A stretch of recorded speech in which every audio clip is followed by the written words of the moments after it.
press the bell icon on the YouTube app and never miss another update.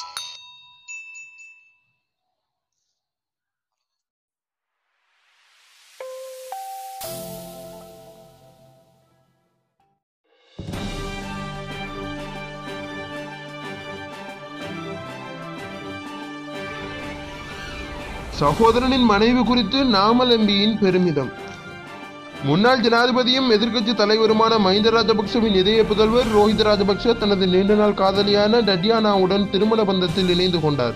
இவர்களின் திருமண தொடர்பான ரோஹித ராஜபக்சவின் மூத்த சகோதரர் நாமல் ராஜபக்ச வாழ்த்து தெரிவித்து குறிப்பு ஒன்றை பதிவிட்டுள்ளார். நீ எனது சகோதரன் மட்டுமல்ல நண்பன். எனக்கு பிரச்சனைகள் வந்த நேரத்தில் என் அருகில் இருந்தாய். சில பிரச்சனைகளின் போது நாம் வலுவாக இருந்தோம். சிறிய வயதில் இருந்து நாம் ஒன்றாகவே ரக்கர் விளையாடினோம். நாம் பல அனுபவங்களை கொண்டுள்ளோம். எமது சகோதரத்துவம் பிரிக்க முடியாத வகையில் வலுவாக உள்ளது. எம்மை பிரிக்க முடியாது. திருமணம் செய்ய நீ சிறந்த பெண்ணை தெரிவு செய்துள்ளாய். இதனை விட சிறந்த பெண் எனது தம்பிக்கு கிடைப்பார் என எண்ணி பார்க்க முடியாது. டட்யானா தங்கையை எமது குடும்பத்திற்கு அன்புடன் வரவேற்கிறோம். எமது குடும்பத்துடன் அதிர்ஷ்டமான சகோதரி ஒருவர் இணைந்து கொண்டமை குறித்து மிகவும் மகிழ்ச்சி அடைகிறேன் என நாமல் ராஜபக்ச தனது பதவியில் குறிப்பிட்டுள்ளார்.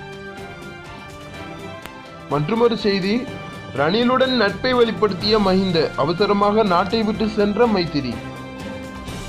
முன்னாள் ஜனாதிபதி மஹிந்த ராஜபக்சவின் கடைசி மகன் ரோஹித ராஜபக்ச மற்றும் டட்யானா இன்று திருமண பந்தத்தில் இணைந்தனர். திருமண நிகழ்விற்காக பிரதமர் ரணில் விக்ரமசிங்க பிரதம விருந்தினராக அழைக்கப்பட்டுள்ளார். பிரதமருடன் அமைச்சர்களான மங்கள சமரவீர, கபீர் ஹாசிம், சகால ரட்நாயக்க ஆகியோரும் தனிப்பட்ட ரீதியில் அழைப்பு விடுக்கப்பட்டுள்ளது. வீரக்கட்டிய கால்டன் வீட்டில் தற்போது நடைபெற்று வரும் திருமணத்தின் விசேட விருந்தினராக பிரதமர் ரணில் விக்ரமசிங்க கலந்து கொண்டார். இதேவேளை ஜனாதிபதி மைத்ரிபால சிறிசேனவுக்கும் திருமணத்திற்கான அழைப்பு மஹிந்தவினால் விடுக்கப்பட்டது. ஆனால் சிங்கப்பூருக்கான விஜயத்தில் ஜனாதிபதி ஈடுபட்டுள்ளார். இதன் காரணமாக இன்று திருமண நிகழ்வில் ஜனாதிபதி கலந்து கொள்ளவில்லை. எனினும் திருமணத்திற்கு முன்னரே மஹிந்தவின் வீட்டுக்கு சென்ற ஜனாதிபதி மணமக்களை வாழ்த்தியுள்ளார். அரசியல் ரீதியாக பல முரண்பாடுகள் இருந்த போதிலும் தனது நண்பனான ரணில் விக்ரமசிங்கவுக்கு மஹிந்த அழைப்பு விடுத்துள்ளார் என அரசியல் மன்றத்தில் பேசப்படுகின்றது. மேலும் இது போன்ற தகவல்கள் நம்மளோட சேனலை தொடர்ந்து கேட்க நம்மளோட சேனலை சப்ஸ்கிரைப் பண்ணுங்க. பக்கத்தில் இருக்கிற பெல் பட்டனை கிளிக் பண்ணி நம்ம சேனலில் வர எந்த வீடியோவும் மிஸ் பண்ணாமல் பாருங்க.